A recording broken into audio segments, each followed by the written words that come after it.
The massive chamber of the Galactic Council buzzed with excitement. Hundreds of alien representatives from across the galaxy sat in their elevated pods, all eyes focused on the central display. Today marked a historic moment, the discovery of a new spacefaring species called humans. Admiral Dex stood at the center platform, his tall frame casting a long shadow across the polished floor.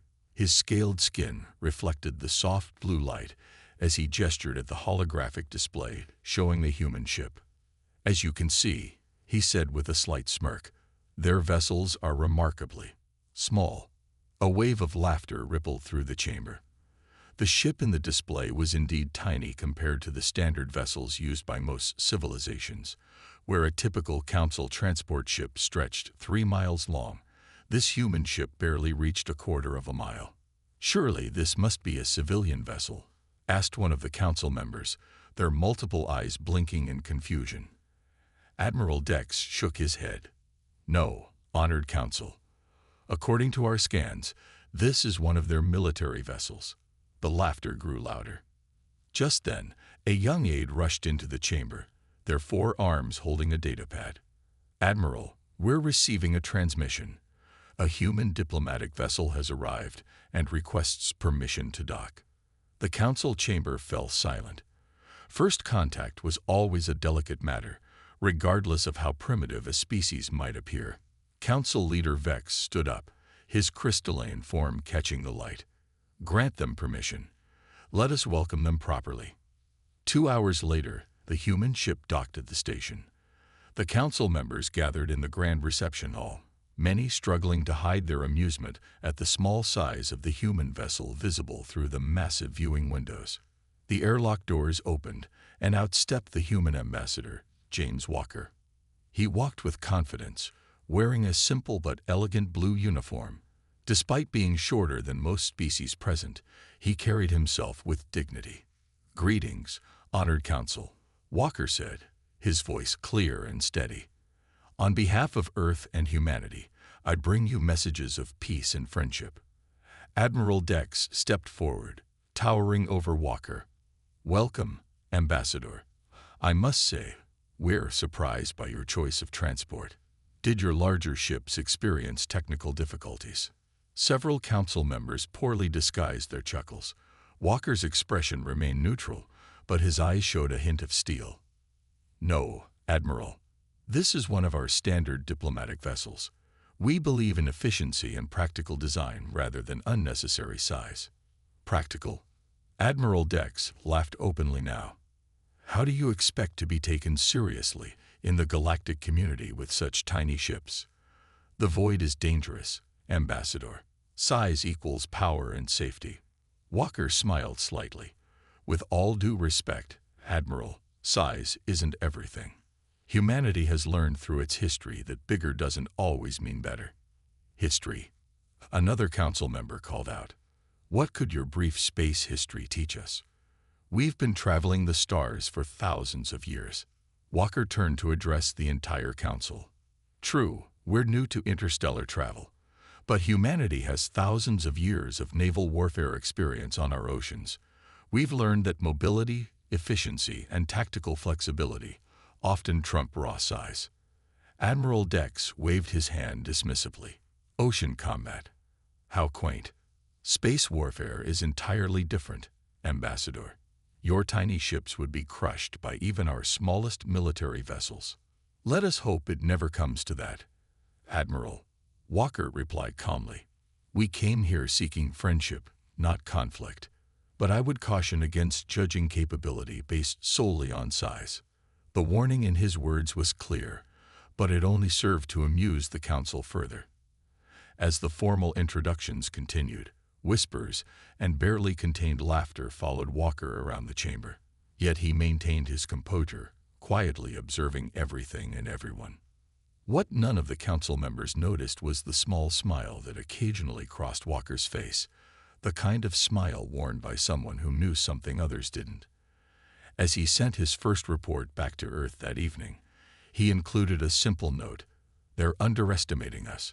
Exactly as expected. 3 months after the first contact, trouble began brewing at the edges of human space.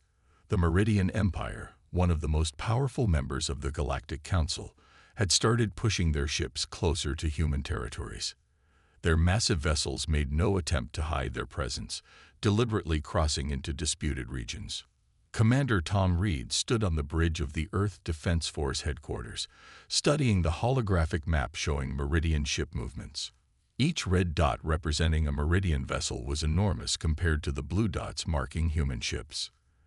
"They're testing us," Reed said to his officers, pushing to see how we'll respond. Lieutenant Anna Parker nodded, pointing to a cluster of red dots. "Their fleet size has doubled in the past week. The smallest Meridian ship is 5 times bigger than our largest vessel." "Let them think size matters," Reed replied with a slight smile. "Have they responded to our warning message?" "Yes, sir." Parker pulled up the transmission on the main screen. "But you won't like it." The screen showed a Meridian commander, his purple-skinned face twisted in amusement. "Your warnings are as tiny as your ships, humans. The disputed zones belong to the Meridian Empire. If you wish to avoid conflict, stay in your little corner of space where you belong." Reed's face hardened. "Send another warning. Make it clear that any further incursion will be met with military response." The Meridians' answer came within hours. 3 of their largest battleships moved directly into human territory. Each ship was massive, stretching nearly 5 miles long, their hulls covered in heavy armor and weapon systems. In the Galactic Council chamber, Admiral Dex watched the situation with growing satisfaction. "The humans will have no choice but to back down," he told the Council. Their tiny fleet wouldn't stand a chance against even one Meridian battleship. But the humans didn't back down. Instead, Earth Defense Force began mobilizing their fleet. When the Meridians saw the size of the human response fleet, their command center erupted in laughter. "They send toys against our warships," the Meridian fleet commander broadcast openly. "Look at them, like insects compared to our vessels." The human ships were indeed small, most barely a quarter-mile long. But those who looked closely might have noticed something odd. None of the human vessels showed signs of fear. They moved with precise coordination, taking up positions that seemed random to alien observers. Back on Earth, Commander Reed received a priority message from Ambassador Walker. "The Council is laughing at our fleet size. Admiral Dex has convinced them we're committing suicide by opposing the Meridians." Reed typed his response. "Perfect. Everything is going according to plan." The tension continued building as more Meridian ships arrived. Their fleet grew to 200 massive vessels, each one dwarfing the human ships. The Meridian Empire broadcast their demands across all frequencies. "Attention, human fleet. You are facing the might of the Meridian Empire. Each of our ships could crush your entire fleet. Surrender now, withdraw from the disputed zones, and we may show mercy." Commander Reed sat in his command chair, listening to the threat. His officers waited for his response. After a moment, he leaned forward and opened a channel to all ships. "This is Commander Reed to all Earth Defense Force vessels. The enemy has shown their hand. They think size and brute force will win this battle. They see our ships and expect us to run." He paused, allowing a small smile to cross his face. "Let's show them why that's a mistake." The human fleet began moving into attack formations. To the Meridians watching, it looked almost comical. Tiny ships preparing to face an overwhelming force. Several alien commanders actually recorded the moment, expecting it to become a famous example of human foolishness. None of them realized they were about to learn a harsh lesson about underestimating humanity. As the human ships advanced, their supposedly primitive hulls began showing signs of energy readings that the Meridian sensors couldn't quite understand. The battle that would shock the galaxy was about to begin. The space between the two fleets crackled with tension. 200 massive Meridian warships faced off against 50 small human vessels. The size difference was stunning. Each Meridian ship could have carried 20 human ships in its cargo bay. "Look at this pathetic display," the Meridian fleet commander broadcast openly. His laughter echoed across all channels. "They send children's toys to fight our mighty warships." In the Galactic Council observation chamber, hundreds of alien representatives gathered to watch the coming battle. Many had placed bets on how quickly the human fleet would surrender. Admiral Dex stood at the front, a smug smile on his face. "Watch closely," he told the council members. "This will teach the humans their place in the galaxy." The Meridian fleet moved forward in traditional attack formation, a wall of massive ships designed to overwhelm any opposition with their sheer size. Their huge engines glowed bright purple, pushing the enormous vessels forward with unstoppable momentum. "Final warning to human vessels," the Meridian commander announced. "Surrender now or be destroyed. You have 10 minutes to lower your shields and power down your engines." Aboard his command ship, Commander Reed sat calmly in his chair. His crew worked quietly at their stations, their movements precise and practiced. No one showed any sign of fear. "Sir," Lieutenant Parker reported, "all ships report ready. Combat systems are online." Reed nodded. "Send our response to the Meridians." The human fleet's answer came not in words, but in action. The 50 small ships suddenly changed formation with incredible speed. Where they had been in a standard defensive line, they now split into 5 groups of 10, moving so quickly the Meridian tracking systems struggled to follow them. "What's this?" the Meridian commander scoffed. "Some kind of dance. Fire warning shots. Show them our power." The massive Meridian ships opened fire with their long-range weapons. Huge energy beams lit up space, each powerful enough to crack a small moon. The aliens watched, expecting to see the human ships scatter in terror. Instead, the small human vessels did something unexpected. They accelerated, pushing to speeds the Meridians had thought impossible for ships that size. The warning shots, carefully calculated to miss but frighten the humans, passed through empty space. In the council chamber, Admiral Dex's smile faltered slightly. "Impossible," he muttered. "Nothing that small should move that fast." The human ships continued their approach, each group moving in perfect coordination. The Meridian fleet fired again, this time aiming directly at the human vessels. But hitting them proved surprisingly difficult.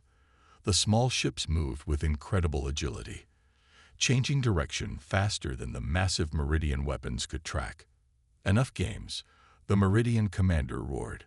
"All ships, full barrage. Crush these insects." The space between the fleets lit up with thousands of energy beams and plasma torpedoes. The Meridian assault was overwhelming, a wall of destructive force that could have leveled a small continent. Surely no fleet could survive such an attack, especially not one composed of such tiny ships. But as the energy beams cleared and the plasma torpedoes faded, the human fleet emerged completely untouched. Their small size and incredible speed had allowed them to slip through gaps in the Meridian attack that larger ships could never have used. Now the human ships were close, much closer than the Meridians had ever intended to let them get, and for the first time, the alien observers noticed something strange. The human vessels were beginning to glow with an energy signature unlike anything they'd seen before. Commander Reed opened a channel to all ships. "Attack pattern Delta. Show them what human ships can really do." The 50 small ships suddenly lit up with brilliant blue energy. Their hulls seemed to shimmer, and strange devices began emerging from hidden compartments. The Meridians watched in growing confusion as the supposedly primitive human vessels transformed before their eyes. The real battle was about to begin, and the Meridians were about to learn why humanity had chosen to build small ships, and why that choice would prove to be their undoing. The Meridian commanders watched in growing confusion as the human ships' hulls continued to transform. Panels shifted, revealing hidden weapon ports. The blue energy surrounding each vessel intensified, forming what looked like a second skin of pure power. "What trickery is this?" the Meridian fleet commander demanded. "Scan those ships again." In the council chamber, Admiral Dex leaned forward, his earlier smugness replaced by concern. The sensor readings made no sense. The human vessels were somehow producing energy levels that should have been impossible for their size. Impossible, one of the council scientists muttered. Their power output, it's higher than our largest battleships. Commander Reed's voice came across all channels, calm and clear. You wondered why our ships are so small. Allow us to demonstrate. The first revelation came as a Meridian battleship fired at the nearest human vessel. Instead of dodging, the small ship simply stayed in place. The massive energy beam struck its blue field and vanished completely. Energy absorption fields, a Meridian officer shouted. But the power requirements. Nothing that small should be able to generate shields that powerful. Reed smiled. Size isn't everything. Humanity learned long ago that bigger isn't always better. We didn't build small ships because we had to. We built them because they're superior. The human ships suddenly accelerated again, but this time they attacked. Each vessel released a stream of what looked like tiny dots. The Meridians laughed at first, until those dots passed straight through their massive shields and began cutting through their hull armor like it wasn't there. Nanite weapons. The Meridian commander's voice shook with disbelief. But that's impossible. The energy requirements for controlled nanite swarms are perfectly manageable. Reed interrupted, if you know how to miniaturize your technology properly. The battle transformed in seconds. The human ships darted between their massive opponents with incredible precision. Their small size made them nearly impossible to hit, while their advanced weapons found gaps in the Meridian defenses that larger ships could never have exploited. A Meridian battleship tried to trap a human vessel between its main guns. The small ship simply spun in place, its energy field flaring, then released a pulse that somehow turned the battleship's own shields against it. How? Admiral Dex demanded, watching from the council chamber. Their ships are too small for such weapons. The answer came as the human ships demonstrated their full capabilities. Their supposedly primitive hulls contained technology far more advanced than anything the Meridians had imagined. Where the aliens had built bigger ships to house their power cores and weapons, humans had mastered the art of miniaturization. Each human vessel carried weapons that should have required a ship 20 times its size. They moved with an agility that defied physics, protected by shields that seemed to break the laws of energy conservation. And most importantly, they fought with a coordination that suggested an advanced combat AI beyond anything the Meridians had developed. You see, Reed broadcast as his ships continued their assault. We learned something from Earth's oceans.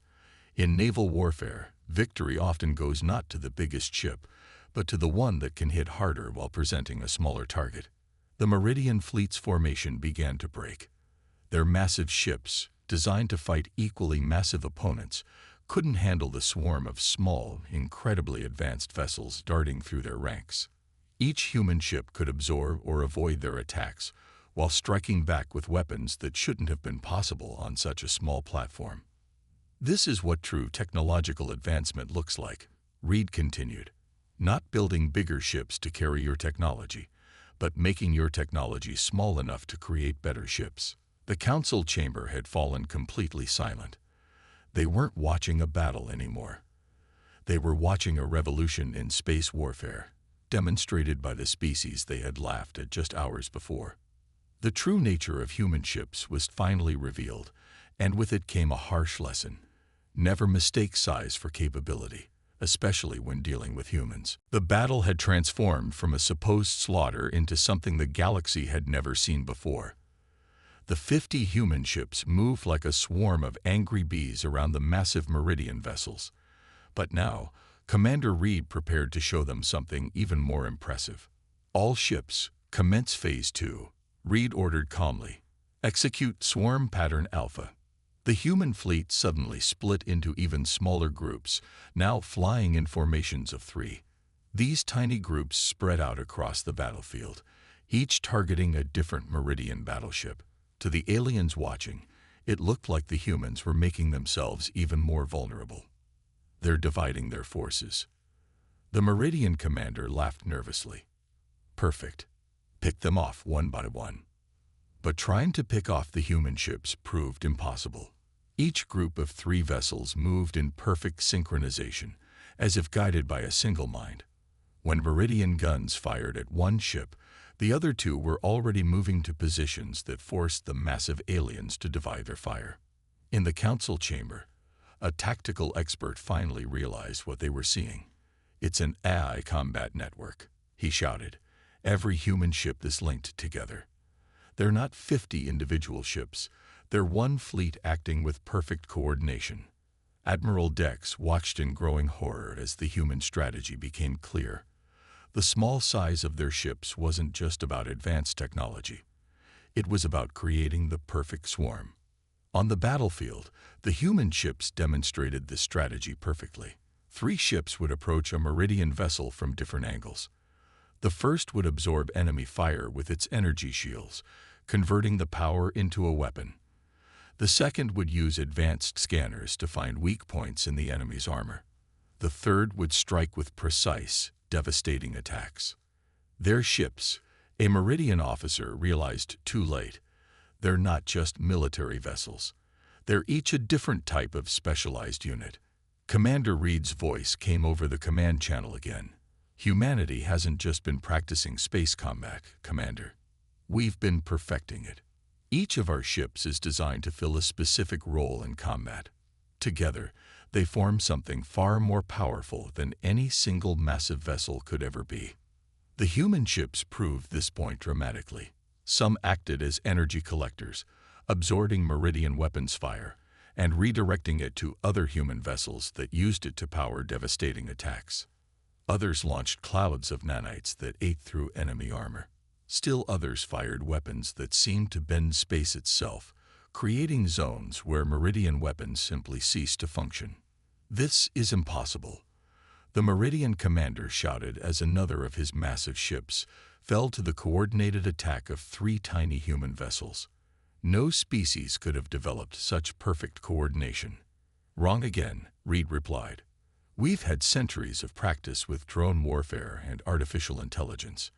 Every ship in our fleet is partially controlled by an AI that can react thousands of times faster than any living pilot.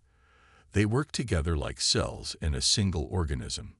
The demonstration continued as the human ships executed increasingly complex maneuvers. They would gather in tight formations to concentrate their shields, then split apart faster than the Meridian gunners could follow. They attacked from blind spots that the massive Meridian ships couldn't cover, their small size allowing them to exploit weaknesses that had never mattered before. In the council chamber, the aliens watched in stunned silence as their understanding of space warfare was completely rewritten. The human ships weren't just advanced, they were revolutionary. Each tiny vessel was a masterpiece of miniaturized technology, and together they formed something even greater. "Look closely," Admiral Dex whispered, his earlier arrogance completely gone. "This is why they let us mock their small ships. This is why they never argued or got angry. They knew something we didn't. In space combat, the ability to think differently is the greatest weapon of all." The battle continued to unfold, but now everyone watching understood one critical truth. Humanity hadn't built small ships because they were primitive. They had built small ships because they had advanced far beyond the need for massive vessels. The real question now was not whether the humans would win, but how quickly their victory would come. The Meridian fleet commander stood frozen on his bridge, watching as another of his massive battleships fell to the coordinated attack of 3 tiny human vessels. In just 1 hour of combat, he had lost 40 ships. His remaining vessels, once proud symbols of Meridian power, now seemed like slow, clumsy targets. "Order the fleet to retreat," he finally commanded, his voice shaking. "We must warn the Empire about the true nature of human technology." But retreat wasn't as simple as giving the order. The Meridian ships were built for power, not speed. Their huge engines needed time to power up for faster-than-light travel. Time they didn't have. Human ships detected on all sides. A Meridian officer shouted, "They've surrounded us." On his command ship, Commander Reed watched the Meridian fleet's desperate attempts to escape. He broadcast on an open channel. "We tried to warn you." Our ambassador explained that size isn't everything. But you wouldn't listen. In the council chamber, Admiral Dex was facing his own crisis. Dozens of representatives were demanding to know how he could have been so wrong about human capabilities. The tactical displays showed the truth. The tiny human fleet had completely outmaneuvered their larger opponents. "Look at their formation," one military expert pointed out. "The humans aren't just winning. They're teaching us a lesson in space combat." Indeed, the human ships had arranged themselves in a perfect sphere around the Meridian fleet. Their small size allowed them to maintain positions that larger ships could never have managed. Every attempt by a Meridian vessel to find an escape route was met by 3 or 4 human ships working together to cut it off. "This is impossible," the Meridian commander said, watching another group of human vessels tear through his fleet's defenses. "Our ships are the most powerful in the galaxy. How can we be defeated by these tiny vessels?" The answer came as they watched 2 human ships working together to disable a Meridian cruiser. The first ship fired what looked like a small pulse of energy. When it hit the cruiser's shields, it created a brief gap. In the split second before the gap closed, the second human ship fired a weapon directly through it, something that required timing so perfect only an AI could manage it. "That's the difference," an alien observer noted. "Their ships aren't just advanced. They're smart. Each one has more computing power than our entire fleets. We built bigger ships to house more weapons. They built smaller ships to create perfect weapons." The Meridian fleet's formation had completely collapsed. Their massive ships now tried to huddle together for protection, but this only made them easier targets for the human vessels. The small ships darted between them, striking with weapons that seemed to ignore shields, armor, and the laws of physics themselves. "Perhaps," Commander Reed broadcast, "now would be a good time to discuss surrender terms." The Meridian commander looked at his tactical display. Half his fleet was disabled or destroyed. The rest were trapped, surrounded by vessels so small they had once seemed laughable. His mighty armada, pride of the Empire, had been completely defeated by 50 ships they could barely even see on their scanners. "This will change everything," Admiral Dex muttered in the council chamber. "Every military doctrine, every ship design, every combat strategy we've developed over thousands of years, all made obsolete," another council member finished, "by humans who dared to think differently." The battle was effectively over. The remaining Meridian ships powered down their weapons, signaling surrender. As human vessels moved in to secure their prizes, the council representatives watched in stunned silence. The species they had mocked for building small ships had just revolutionized space warfare. But for Commander Reed and his crew, this was no surprise. They had known all along that today's battle would change the galaxy forever. After all, humanity had learned long ago that true power doesn't come from size. It comes from innovation, coordination, and the courage to break from tradition. 1 week after the battle, the Galactic Council chamber was packed. Representatives from every spacefaring race had gathered to witness something unprecedented: a complete revision of the Council's military guidelines. At the center of the chamber stood Ambassador Walker, the same human who had faced their mockery months ago. "The battle has taught us all a valuable lesson," Walker began, his voice carrying across the silent chamber. "One that humanity learned centuries ago in our oceans. The most powerful weapon isn't size. It's innovation." Admiral Dex, now stripped of his former authority, sat quietly in the corner. He watched as holographic displays showed detailed analysis of the human ship's capabilities. Each revelation brought more whispers of amazement from the gathered aliens. "Our vessels are small," Walker continued, "because we mastered miniaturization. We didn't build bigger ships to house our technology. We made our technology smaller to build better ships." The technical displays showed how human ships were constructed. Their hulls contained technology packed so densely that some alien engineers had initially refused to believe it was possible. Every cubic inch had been carefully designed to serve multiple purposes. But the true advantage, Walker explained, isn't just in our small ships. It's in how they work together. Like a school of fish in Earth's oceans, our fleet moves as one. Each ship is part of a greater whole. The Council watched recordings of the battle, now seeing it with new understanding. The human ship's perfect coordination, their ability to adapt and react faster than any living pilot could manage, their weapons that seemed to break the laws of physics. It all made sense now. "We tried to tell you," Walker said, allowing a small smile. "When you mocked our tiny fleet, we could have argued. We could have revealed our true capabilities. But we knew something you didn't. Sometimes the best way to teach a lesson is to let others learn it themselves." In the days following the battle, shipyards across the galaxy had already begun adapting their designs. The age of massive battleships was ending. The future would belong to smaller, smarter vessels working in perfect coordination. Commander Reed stood up next, taking his place beside Walker. His presence brought a hush over the chamber. Everyone knew him now as the commander who had changed space warfare forever. "The Meridian Empire has withdrawn all claims to the disputed territories," Reed announced. "But more importantly, they've requested our help in redesigning their fleet. We've agreed, as we have to similar requests from 12 other species." The council members shifted uncomfortably, remembering their own laughter at the human ships. Now those same ships were being hailed as the future of space combat. "Humanity doesn't seek dominance," Walker assured them. "We seek partnership. Yes, we've mastered certain technologies, but every species has something to teach others.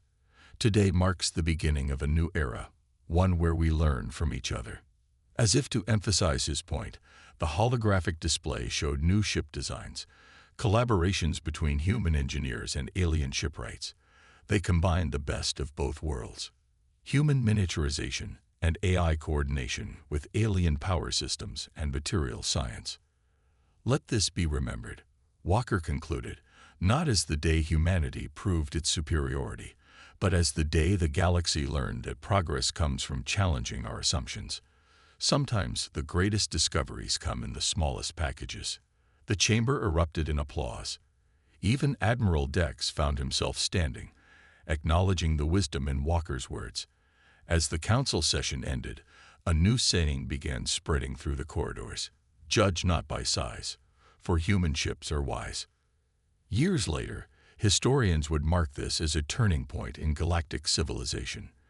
The day when size ceased to matter, when innovation and coordination became the measure of advancement. And it all began because a group of aliens made the mistake of mocking a tiny fleet of human ships. The universe, it seemed, had learned an important lesson: never underestimate humanity's ability to think differently.